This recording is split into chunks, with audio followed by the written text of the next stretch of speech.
Yan, good morning. Ito, Aerox version 2. Ito, nirepair sa atin to ni Sir, yung mga taga-Antipolo, no? Si Sir, nag-repair dito kay boss.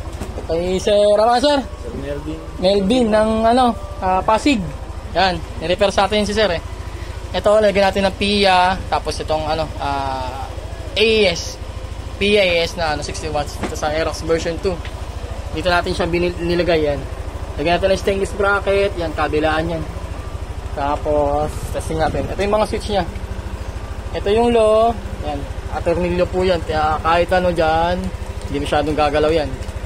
Ito yung low, yan. Maliwanag pa yung buga yan. Maliwanag pa rin yung buga. Pag naka-low, ito, passing light. Ito, nilagyan natin passing light. Yan, pag naka-low, ayan. Pag naka-high, then sa low naman siya. Passing light niya. Yan. Tapos pag naka-off, yan. Ayan yun. Yan low, and then high. Maliwanag pa rito sa amin yan. Maliwanag ng ilaw.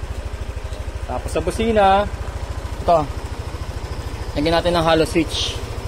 Yan, pagka nakaganyan, umiilaw lang siya pag bumubusina. Yan, stop. Kasi ito yung loud pag binaon naman.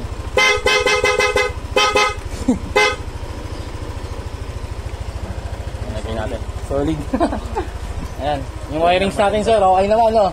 Pero di natin mapakita. Sa'yo na lang yun. Para yan. Sa Aerox version 2. Ay, sir, ng Pasig.